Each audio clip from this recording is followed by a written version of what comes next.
열왕기하 22장 1절에서 7절, 제가 가진 성경으로 구약성경 601쪽에 있습니다.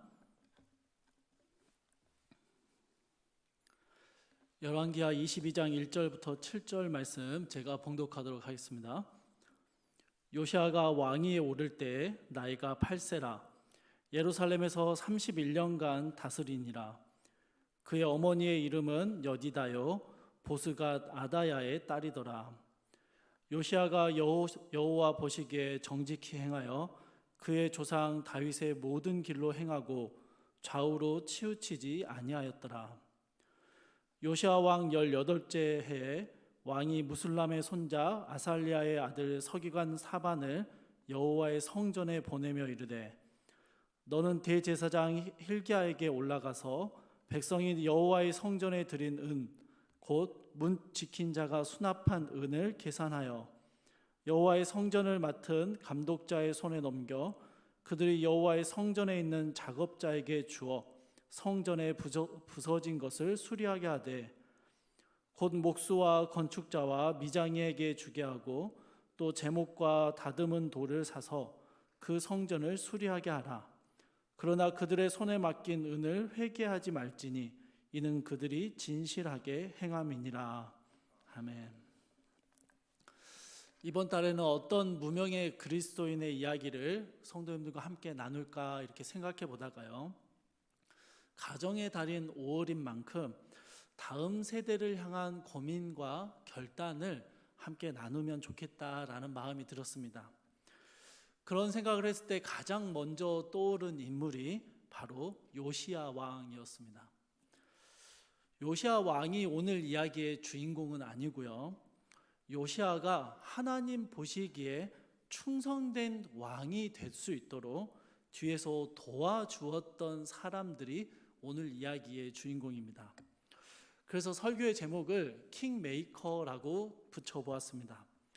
왕을 만드는 사람들, 역사의 전면에 드러나지는 않지만 뒤편에서 왕을 보필하는 사람들의 이야기입니다. 무명의 그리스도인 이야기들을 살펴볼 때 늘 그렇듯이 성경에는 이들에 대한 언급이나 참고 자료가 그다지 많지 않습니다. 그러나 하나님께서 성경에 남겨두신 작은 단서들을 토대로 오늘 이들의 이야기를 함께 살펴보려고 합니다. 여러분, 먼저는요, 저희가 요시야 왕에 대해서 대략적으로 이해할 필요가 있습니다. 솔로몬 왕이 죽고 나서 이스라엘 나라는 북이스라엘과 남유다 왕국으로 분열되게 됩니다. 다윗의 왕권은 남유다 왕조에서 계속 이어져 오게 되고요, 북이스라엘은 시작부터 우상 숭배로 시작이 됩니다. 시간이 흘러 북이스라엘은 아수르라는 제국에 의해서 멸망을 당하게 되는데요, 이 북이스라엘이 멸망할 당시에 남유다를 다스리던 왕은 히스기야입니다. 우리가 잘 아는 유명한 히스기야 왕이죠. 이 히스기야는 북이스라엘을 멸망시킨 아수르의 침공을 받았을 때 심각한 위기에 처하게 되는데, 그때마다 하나님을 굳게 의지함으로 그 모든 위기를 벗어나게 됩니다. 유월절을 지키게 했고 우상의 산당과 제단들을 깨트리며 하나님 앞에 신실한 왕으로 살았던 사람이 바로 이 히스기야 왕이었습니다. 그런 히스기야가 죽고 그의 아들 므낫세가 왕위에 오르게 됩니다. 그런데요, 므낫세 왕은요, 남유다 역사에 있어서 가장 악한 왕이었습니다. 열왕기하 21장을 보면 므낫세가 했던 수많은 악행들이 기록되어 있는데요, 예루살렘 성전 안에 우상의 제단을 쌓았고요, 성전 마당에 1월 성신을 섬기는 제단을 쌓아 올려두었습니다. 그럼 지금으로 표현하면요, 교회 예배당 한가운데 불상을 지어놓고요, 우리 교회 마당에서 구판을 벌렸다라는 의미입니다. 상식을 뛰어넘는 죄악들을 저질렀던 것이죠. 21장 11절에서는 이 므낫세의 악함에 대해서 어떻게 표현하냐면요, 하나님이 진멸하셨던 다른 이방 나라들의 죄악보다 더욱 악하였다라고 표현합니다. 얼마나 악한 왕이었는지 여러분 짐작이 되시죠? 왕이 이렇게 악하니 백성들 역시 악한 삶을 살아갑니다. 왕도 악하고 백성들도 악하고 온 나라가 죄악 가운데 물들어 있는 캄캄한 암흑기를 지나갔던 것이죠. 게다가 여러분, 이 므낫세 왕은요 무려 55년을 통치합니다. 55년이라는 긴 시간 동안 이스라엘이 남유다가 얼마나 철저하게 영적으로 무너진 삶을 살았을지 여러분 한번 상상을 해보십시오. 이 시기에 수많은 선지자들이 하나님의 경고를 전했고 므낫세 왕에게 수없이 경고와 질책을 남겼습니다. 그러나 므낫세 왕은 꿈쩍도 하지 않았고요. 결국에 하나님께서는 유다의 멸망을 선언하시게 됩니다. 열왕기하 21장 12절 13절 말씀을 화면에 나오는데요. 여러분 같이 한번 읽어보도록 하겠습니다. 함께 읽겠습니다.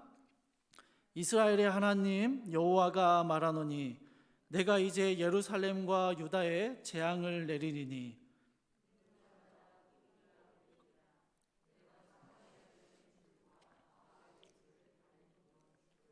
예루살렘에 베풀고 또 사람이 그릇을 씻어 엎음같이 예루살렘을 씻어 버릴지라. 북이스라엘이 멸망했던 것처럼 남유다도 멸망하게 될 것이다 라는 말씀입니다.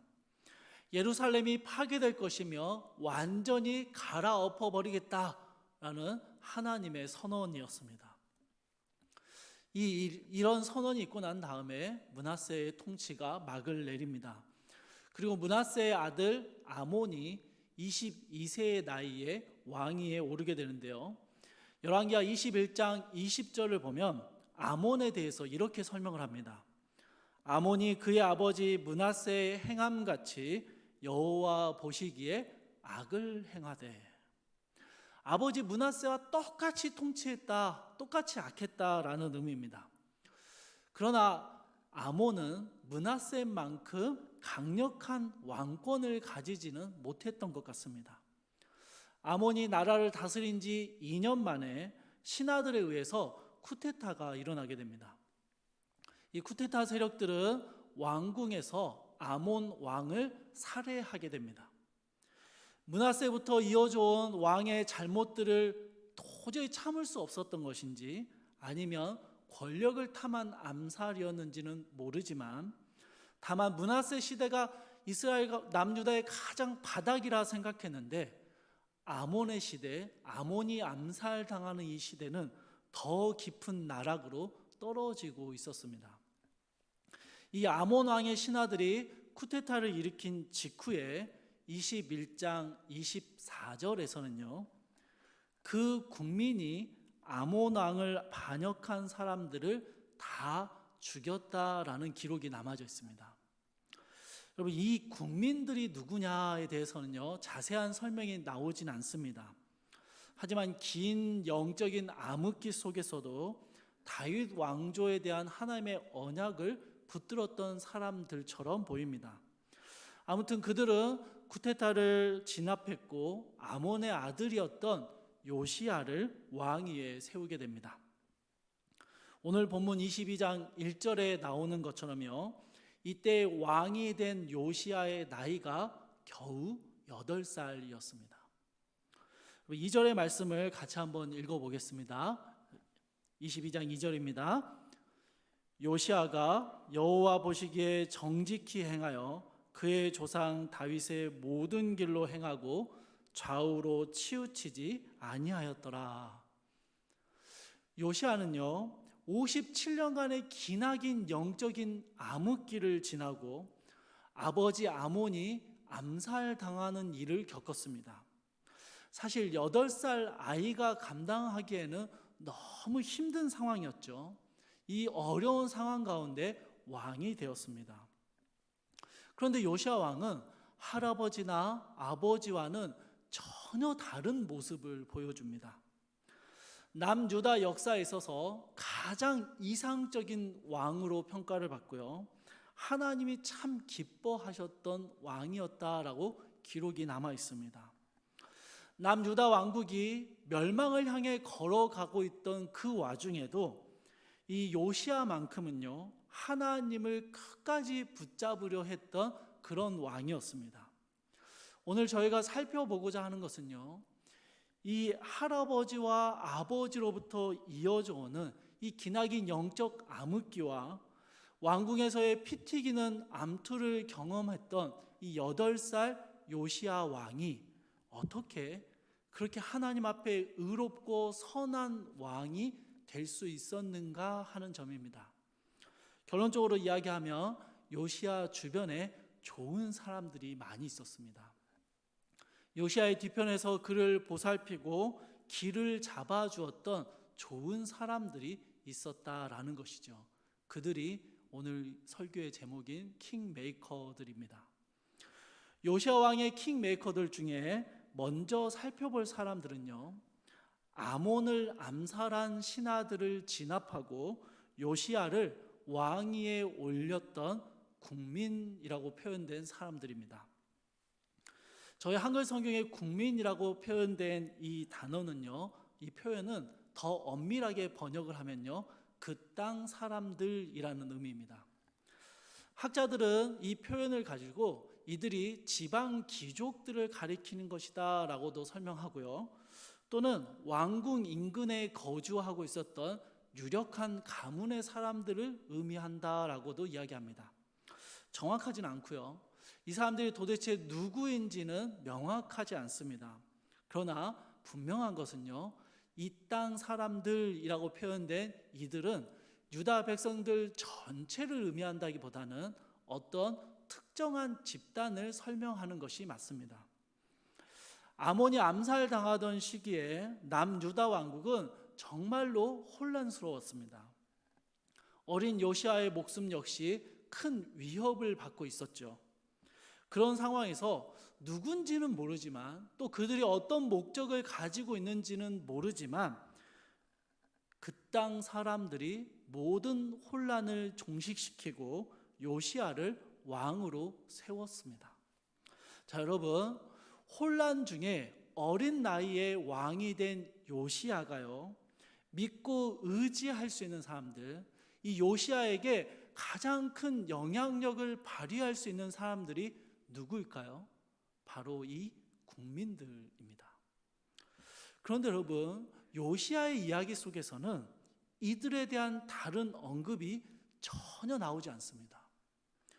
요시야 왕 통치에 분명히 막대한 영향력을 발휘했을 것이 뻔한데, 이들이 누구인지, 어떤 역할을 했는지 성경은 더 이상 기록하지 않고 있다라는 것입니다. 왜냐하면요, 이들이 가진 목적이 권력을 창출하거나 혹은 개혁하는 데 있지 않았기 때문입니다. 이들은 요시야를 왕으로 세우고 난 이후에 아무런 움직임을 보이지 않고 있습니다. 이 국민들의 목적은, 이 땅 사람들의 목적은 아주 분명합니다. 다윗 왕조가 이어지게 하는 것입니다. 다윗 왕조가 이어진다는 것은요, 다윗에게 주셨던 하나님의 언약이 계속된다라는 의미입니다. 므낫세의 악행이 넘쳐나던 그 시절이나 아몬 역시 잘못된 통치를 벌이고 있었던 그 시절에 이 땅 사람들은 침묵했습니다. 들고 일어나지 않았습니다. 그러다가 신하들의 쿠데타로 인해서 다윗 왕조가 끊어질 위기에 처하자 이들은 갑자기 역사의 전면으로 등장합니다. 이때에도 자신들의 이름을 알리기보다는요, 그저 그 땅의 사람들, 이 땅 사람들이라는 표현으로만 나타납니다. 그리고 요시야를 이 왕으로 세워서 다윗 왕조가 다시 이어지게 되자 그들은 호련히 자취를 감추어 버린 것이죠.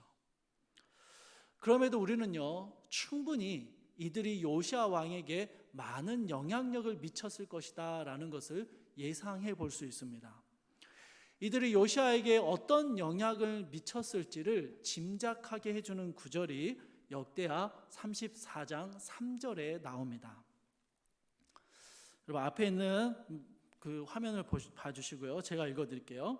아직도 어렸을 때 곧 왕위에 있은 지 8년에 그의 조상 다윗의 하나님을 비로소 찾고. 여러분 8살 어린이가 16살의 소년이 되었습니다. 8년의 시간이 지나갔습니다. 이 시기에 어린 왕을 대신해서 누가 국정을 돌보았는지에 대해서는 성경이 전혀 설명하지 않습니다. 다만 8년의 시간이 지난 후에 요시야는 다윗 왕조에게 언약을 주신 하나님을 알게 되었다라는 것을 보여주고 있습니다. 처음 다윗을 왕으로 삼으신 하나님, 그 하나님께서 다윗에게 언약을 주셨던 그 귀한 언약의 내용들을 이 요시야가 알게 되었습니다. 그것을 완전히 잊어버린 채 살았던 할아버지나 아버지와는 달리 요시야는요 8년의 시간 동안 자신이 유다 나라의 왕이 된다는 게 어떤 의미인지를 정확하게 배웠던 것이죠. 그리고 16살이 되었을 때 그는 스스로의 의지로 하나님을 찾기 시작합니다. 하나님을 붙들기 시작하는 것이죠. 여러분 성경이요 16살이 되었을 때 요시야가 비로소 다윗의 하나님을 찾기 시작했다라는 언급을 남겨두고 있는 것은요, 이것은 요시야가 이제 왕으로서의 자각을 가지고 스스로 통치를 시작했다라는 그 전환점을 설명해 주고 있는 것입니다. 그러면 여러분 요시야가 8살 어린 요시야가 하나님 앞에 자신의 왕됨을 자각하고 자기 스스로 하나님을 찾고 통치하기까지 여러분 이 요시야에게 다윗 왕조의 언약을 가르쳐주고 이 요시야가 자라날 때까지 지키고 보호하며 국정을 도와준 사람들이, 기다려준 사람들이 누구일까요? 바로 이름 없는 그 땅 사람들이라는 것이죠. 그 땅 사람들이 요시야를 지키고 보호하며 다윗 언약이 이어질 수 있도록 요시야를 계속해서 보필해 왔던 것입니다. 그리고 드디어 8년의 시간이 지나 요시야가 스스로 자신의 왕권을 통치하기 시작하는 것이죠. 요시야 왕의 두 번째 킹메이커는요 서기관 사반입니다. 역대하 34장을 보면 요시야의 통치 12년이 되던 해, 요시야 왕이 20살이 되던 해에 유다와 예루살렘 전역을 정결케 하는 개혁을 단행합니다. 우상들과 우상의 제단들을 철저하게 가루로 만들고 부서뜨리고 불태워버리는 것이죠. 이 일을 무려 6년 동안 26살이 될 때까지 계속해서 진행을 합니다. 왕이 이렇게 강력한 개혁 정책을 펼치는 데 있어서 가장 중요한 역할을 했던 사람 중에 한 명이 바로 서기관 사반입니다. 사실 서기관 사반은요 요시야의 통치 18째 해가 되던, 그래서 성전의 수리를 맡기던 오늘 본문 장면에 처음으로 등장합니다. 그 이전에는 등장하지 않는 것이죠.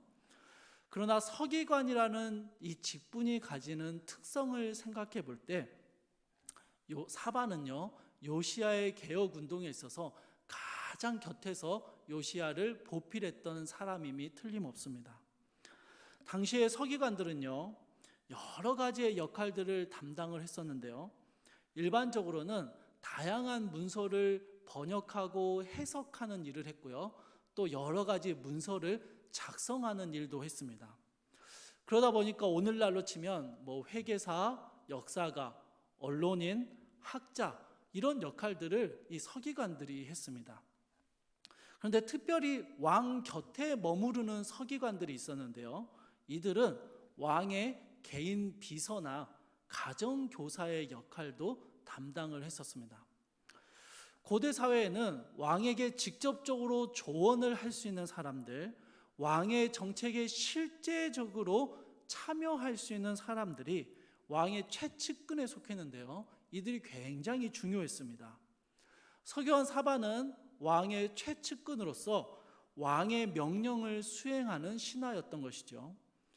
구약 문헌들의 정통했던 서기관이었던 사반은 우상에 대한 하나님의 진노와 이전의 왕들이 벌였던 개혁 운동들이 미흡했던 점들에 대해서 왕에게 조언했고, 우상을 깨부수는 요시야의 과격하고 철저한 개혁에 영향을 미쳐왔습니다. 오늘 본문 3절을 보시면요, 왕이 우상을 깨뜨리는 6년간의 개혁을 다 마치고 나서 서기관 사반에게요, 성전 수리와 관련된 일을 맡깁니다. 7절 말씀에서는 그들의 손에 맡긴 은을 회개하지 말라라는 명령을 덧붙이는데요, 이것을 볼 때 여러분, 사반은요, 요시야의 많은 정책들 가운데 재정을 관리, 감독하는 사람이었습니다. 또 성전 수리를 위해서 모은 헌금을 꺼내는 과정에서 대제사장 hil기야가 모세의 율법책을 발견하고 이것을 사반에게 건네줍니다. 여러분, 이 책을 사반에게 건네준 이유는요, 문헌의 해박한 사반이 이 책의 진위 여부를 먼저 판단하게 하기 위해서입니다. 오늘 본문은 아닌데요, 22장 8절 말씀을 보시면요, 사반이 이 책을 읽었다라는 언급이 있습니다. 여러분, 이건 그냥 단순히 그 책을 이렇게 들춰보았다, 그런 의미가 아니고요, 이 책의 내용을 먼저 읽고 연구해 보았다라는 의미입니다. 책을 연구한 사반은요, 이 책이 므낫세 시대에 잃어버렸던 여호와의 율법을 담은 책이다라는 것을 확신했고, 이것을 왕에게로 가져갑니다. 22장 10절의 끝부분을 보시면요, 사반이 왕의 앞에서 책을 읽었다라고 기록되어 있습니다. 여러분, 단순히 사반이 왕에게 들릴 정도로 큰 소리로 책을 읽어줬다, 그런 의미가 아니고요, 이 읽다라는 단어 안에는 선포하다라는 의미가 들어있는데요, 사반이 먼저 자신이 연구한 그 책의 내용을 왕이 이해할 수 있도록 해석하고 주석을 달아서 힘있게 선포했다라는 이야기입니다. 이와 같이 여러 고대 문서들, 특별히 하나님의 말씀에 대해서 연구하고 해박한 지식을 가지고 있었던 서기관 사반은 요시야 왕에게 하나님의 말씀에 대해서 올바른 방향성을 조언해 주었고요, 왕이 스스로 그 말씀에 순종할 수 있도록 도와주었던 것이죠. 세 번째 킹메이커는요, 대제사장 hil기야입니다. 요시야 왕 12년, 그러니까 요시야가 20살이 되었을 때 제일 먼저 시작한 개혁은 우상의 제단을 깨트리고 유다와 예루살렘 전역을 정결하게 하는 일이었습니다. 할아버지 므낫세가 성전 안에다가 우상의 제단을 쌓고 1월 성신의 제단을 쌓았다라는 말씀을 드렸죠. 여러분, 요시야는 이 모든 것들을 다 철저하게 깨부쉈습니다. 우상 숭배를 주도했던 제사장들도 싹 다 갈아엎어버립니다. 여러분, 이 과정에서요, 필연적으로 일어나는 일이 한 가지가 있는데요, 그것은 하나님께 드리는 올바른 제사가 복원되는 것입니다. 성전을 정화하고 제사가 회복되어지는 이 모든 일을 도맡아서 책임진 사람이 바로 대제사장 hil기야였습니다. 오늘 본문 4절에서는요, 요시야 왕이 서기관 사반에게 대제사장 hil기야가 주도하고 있는 성전 수리가 잘 이루어지도록 감독하라라고 명령을 내립니다. 그런데 여러분, 7절에서 참 특이한 명령 하나를 덧붙이고 있습니다. 그러나 그들의 손에 맡긴 은을 회개하지 말지니 이는 그들이 진실하게 행함이니라. 여러분, 성전의 모든 공사를, 성전과 관련된 모든 일들은 대제사장 hilkiah가 주관하고 있습니다. 물론 7절 말씀의 그들이라는 표현은요, 이 성전에서 직접적으로 일하는 작업자들이나 공사를 감독하는 사람을 의미하기도 합니다. 그러나 여러분, 성전과 관련된 모든 일들의 최종적인 총괄이었던 대제사장 hilkiah 역시 여기에 포함되는 것이죠. 7절의 명령은요, 왕이 이 hilkiah를 얼마나 신뢰하고 있는지를 잘 보여주고 있습니다. 8절에서 성전 수리를 준비하는 과정 가운데 율법책을 발견한 hilkiah는 그 책을 서기관 사반에게 넘겨줍니다. 여러분, 저희는 이 모습에서요, 그냥 hilkiah가 책 찾아서 사반에게 줬나 보다라고 생각할 수 있는데요, 여러분, 이 부분이 사실은 hilkiah가 자신의 직분에 참 충실한 사람이었음을 보여주는 대목입니다. 왜냐하면요, 이 대제사장이라는 직분은 성전과 제사라는 아주 중요한 부분을 담당하는 사람이었기 때문에 왕과 나라에 큰 영향력을 발휘할 수 있는 사람입니다. 다분히 정치적인 알력과 권력을 행사할 수 있는 그런 사람이었다라는 것입니다. 실제로 수많은 선지자들은요, 제사장들이 본연의 직무를 소홀히 하고 자기 이익을 챙기거나 혹은 권력을 탐하는 모습에 대해서 신랄하게 비난하고 비판해 왔습니다. 여러분, hilkiah는요, 왕과 나라에 큰 영향력을 미칠 수 있는 율법책을 발견했습니다. 그런데 그는 그것을 서기관 사반에게 아무 말 없이 넘겨줍니다. 자신의 공로로 삼거나 그것을 자신의 유익을 위해서 활용하려 하지 않았습니다. 율법책을 가장 잘 연구하고 활용하며 왕에게 직접 설명해 줄 수 있는 서기관 사반에게 이 책을 넘겨주었던 것이죠. 아마도 여러분, hilkiah의 이런 모습이 권력과 조금도 가까워하지 않고 자신의 직무에만 충실하려 했던 이 모습이 재정과 관련된 문제에 있어서 왕의 전적인 신뢰를 받았던 이유가 아니었을까라고 생각해 봅니다. hilkiah는요, 지난 57년의 영적인 암흑기 동안 성전 제사가 제대로 이루어지지 못했던 그 시기 동안 성전의 제사가 모두 무너진 것들을 복원하고 성전과 제사를 다시 세우는 일에 집중했던 사람입니다. 이게 대제사장의 직무였기 때문이죠. 하나님과 왕, 하나님과 백성 사이에 서서 중보자의 역할을 감당하며 기도하고 제사를 드렸습니다. 하나님의 은혜가 유다 나라 가운데 흘러 들어갈 수 있도록 자신이 그 통로로서 제사를 드렸고, 온전히 하나님의 말씀과 명령대로 제사가 이루어질 수 있도록 거기에 온 열정을 쏟았던 사람입니다. 그래서 왕은요, 성전과 제사에 관련된 모든 문제를 전혀 관여하지 않고 대제사장 hilkiah에게 전적으로 맡겨두었던 것이죠. 이후에 요시야 왕이요, 유월절을 지키도록 명령을 내릴 때 대제사장 hilkiah는 제사장들과 레위인들을 끌어모아서 성공적이고 은혜로운 유월절 절기를 지키도록 도와줍니다. 대제사장이라는 매우 귀한 직분을 가졌음에도 불구하고 여러분, hilkiah는요, 이 요시야의 이야기 속에서 사실 차지하는 비중이 별로 없습니다. 그런데 오히려 이러한 모습이, 비중이 낮은 hilkiah의 모습이요, 그가 성전에서 기도하고 제사 드리고 예배하는 일에만 집중하는 직분에 참 충실한 사람이었다라는 것을 우리에게 보여주는 증거가 되고 있습니다. 네 번째 킹메이커는요, 선지자 스바냐입니다.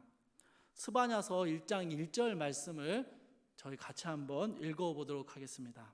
함께 읽겠습니다. 아몬의 아들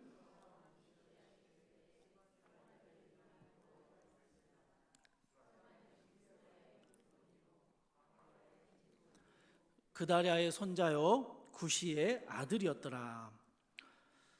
여러분, 스바냐는 요시야 시대에 활동했던 선지자였는데요, 대부분의 학자들은 이 스바냐가 요시야의 개혁 이전, 그러니까 요시야가 20살이 되기 이전에 이 하나님의 말씀을 받았고 증거했던 선지자다라고 이야기합니다. 그리고 많은 선지서들 속에는요, 이 선지자의 소개가 맨 처음에 종종 등장합니다. 대부분 등장을 합니다. 그런데 그 중에서도 스바냐처럼 4대에 걸친 족보를 기록한 사람은 없습니다. 왜 성경이 스바냐에 대해서만 유독 4대에 걸쳐서 족보를 기록하고 있는지 그 이유에 대해서요, 학자들마다 조금 의견의 차이가 있습니다. 저는요, 스바냐의 족보가 이렇게 4대까지 기록된 이유가 스바냐의 혈통을 분명하게 보여주기 위함이다라고 이해합니다. 그리고 스바냐의 고조 할아버지로 기록되어 있는 히스기야라는 이 이름이 바로 우리가 잘 아는 히스기야 왕을 가리키는 것이다라고 이해하는 것이죠. 여러분, 즉 스바냐는요, 히스기야 왕의 후손 왕족이었습니다. 게다가 히스기야의 증손자였던 요시야에 비하면 나이 많은 나이 많은 조카였던 것이죠. 여러분, 사실 왕족인 스바냐는요, 요시야 왕에게 정치적인 위협이 될 수 있는 사람입니다. 어린 삼촌 그리고 나이 많은 조카 왕족, 여러분 충분히 정치적인 위협이 되는 구도이죠. 그런데 스바냐가 선지자가 되었습니다. 선지자가 되어 하나님의 말씀을 받게 되면서 왕권을 위협할 가능성이 사라져버리게 됩니다. 여러분, 원래 선지자는요, 그 권력과 동떨어진 삶을 살아야 했기 때문에 선지자가 되는 순간 이 왕족으로서 왕권을 계승할 수 있는 모든 가능성들이 사라져버린 것입니다. 어린 삼촌 요시야는요, 같은 왕족이면서 자신의 왕권을 전혀 위협하지 않는 나이 많은 조카 스바냐와 종종 가까이하며 그가 전해주는 하나님의 말씀을 자주 들었으리라라는 것을 우리는 예상해 봅니다. 스바냐는요, 유다 나라에 임할 여호와의 날을 선포했던 선지자였습니다. 므낫세 시대에 이미 멸망이 예고가 되었고 그 멸망은 취소되지 않았습니다. 이제 유다 나라는 여호와의 날, 하나님의 심판의 날을 맞이하게 될 것이다 라는 것을 선언했던 것이 스바냐였습니다. 또한 스바냐는 하지만 하나님께 돌이키는 이들은 멸망 중에서도 회복과 구원이 이루어지게 될 것이다 라는 소망을 전하기도 했습니다. 여러분, 요시야 왕은요, 남유다 왕국이 이제 멸망하게 될 것이라는 것을 잘 알고 있었습니다. 그리고 그 멸망은 결코 돌이킬 수 없다라는 것도 알고 있었습니다. 그럼에도 요시야는 대대적인 개혁 운동을 벌였고 국가적인 회개 운동과 유월절을 지키는 등 하나님 앞에 돌이키기 위해서 무던히도 애를 썼던 왕이었습니다. 이런 요시야의 모습은 스바냐 선지자의 메시지와 정확하게 일치하는 것이죠. 멸망을 향해 가는 와중에도 그 멸망을 곧 취소시킬 수 없는 상황에서도 요시야는 끝까지 하나님의 회복을 소망하며 하나님께 신실함을 보여주었습니다. 그렇게 하나님을 굳게 붙들었기 때문에 요시야가 하나님 앞에서 선한 왕으로 살아갈 수 있었던 것이죠. 여러분, 저희가 살펴봤던 네 부류의 사람들, 어려운 상황 중에도 왕이 된 요시야를 하나님 앞에 의롭고 선한 왕이 되도록 잘 보필해 주었고 도왔던 사람들을 저희가 살펴보았습니다. 물론 이 사람들 외에도요, 22장 12절에 나오는 아히감, 악볼, 아사야 이런 사람들도 있었고요, 역대하에 기록되어 있는 마하세야, 요아라는 인물도 있고요. 여선지자 훌다도 나옵니다. 요시아 왕 주변에 참 많은 사람들이 있었다라는 것이죠. 비록 성경에는 이름 한 줄밖에 남기지 못했지만 이들 모두는요, 요시아 왕이 하나님 앞에 선한 왕으로 세워지도록 도왔고 그 큰 역할을 감당했던 사람들입니다. 요시아에 대해서 열왕기하 23장 25절은 최종적으로 이렇게 평가를 내립니다. 앞에 나온 말씀을 같이 한번 읽어보도록 하겠습니다. 요시아와 같이 마음을 다하며 뜻을 다하며 힘을 다하여 모세의 모든 율법을 따라 여호와께로 돌이킨 왕은 요시아 전에도 없었고 후에도 그와 같은 자가 없었더라. 아멘. 요시아는요, 하나님 앞에 전무후무한 평가를 받았습니다. 그런데 여러분, 성경에 이렇게 이름이 직접적으로 간략하게나마 드러난 사람들이 있는가 하면 가장 중요한 킹메이커는 감추어져 있습니다. 바로 역사의 주인이신 하나님이십니다. 열왕기상 13장 2절의 일부분을 저희가 같이 한번 읽어보겠습니다. 여호와께서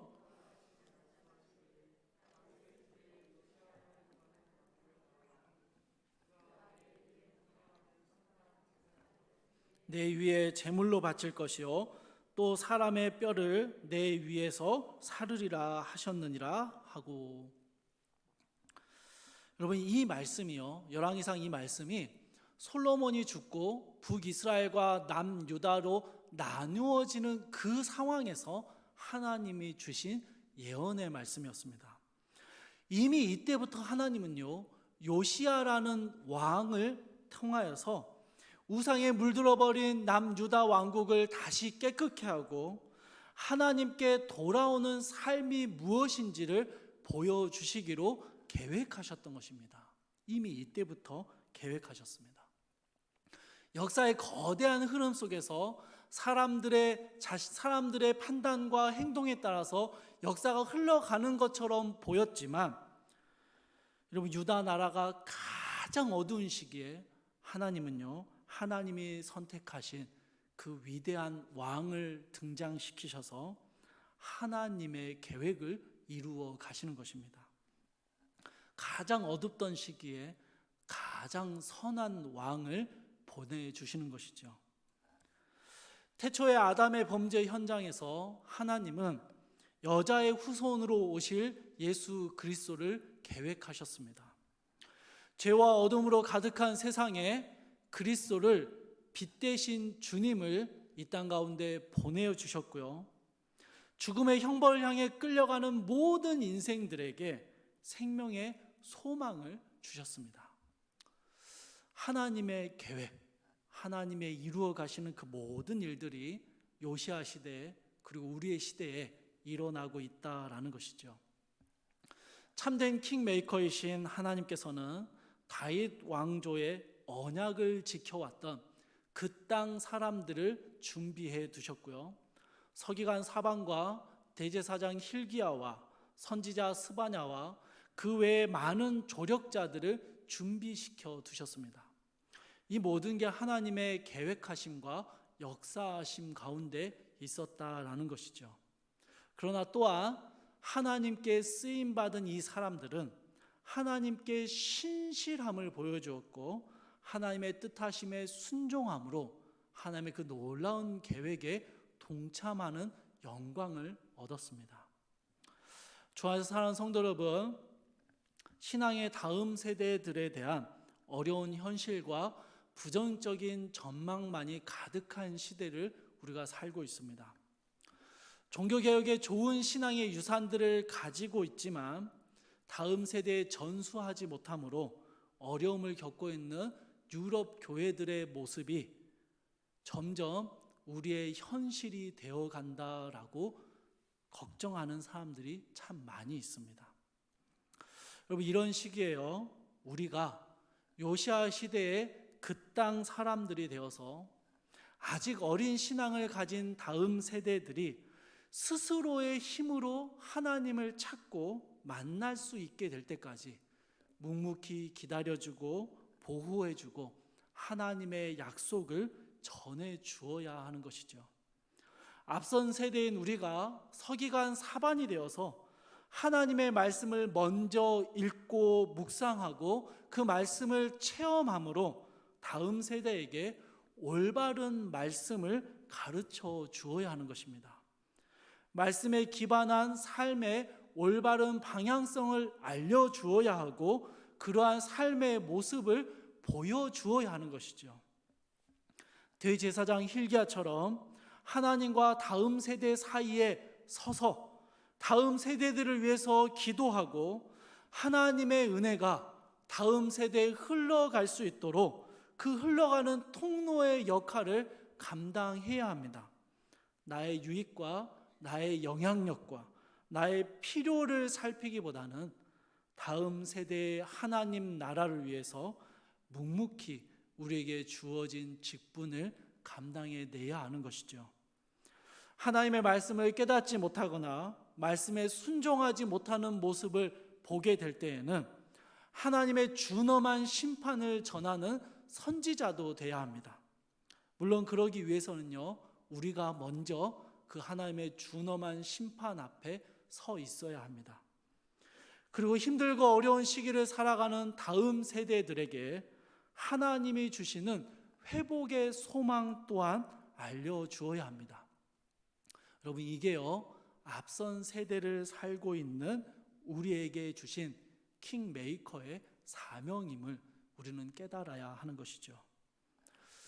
내 한 믿음 건사하기도 쉽지 않은데 다음 세대를 세우는 킹메이커의 사명까지 받아야 한다라고 생각하면 참 막막해질 때가 있는 것 같습니다.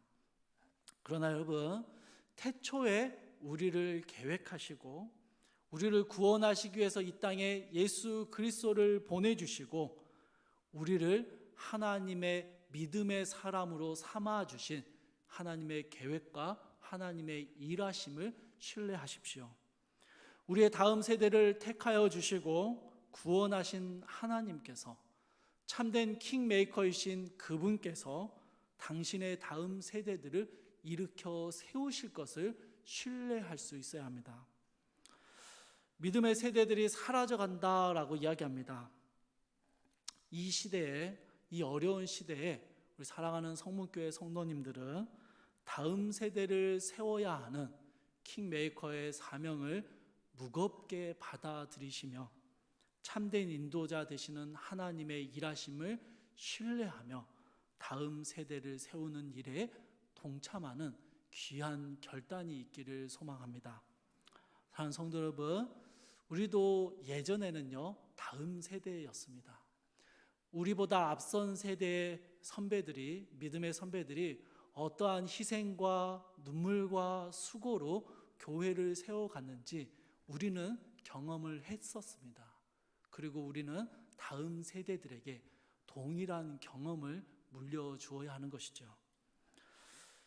다음 세대가 없다라고 말합니다. 다음 세대가 무너져 간다라고 걱정합니다. 이 시기에 우리가 다음 세대를 세워야 할 귀한 사명을 받았음을 알고 이 귀한 사명 안에 우리의 삶을 온전히 주님 앞에 드리며 주님의 일하시는 그 놀라운 사역에 동참하는 귀한 축복을 우리 모든 성도님들이 누리시기를 주님의 이름으로 축복합니다.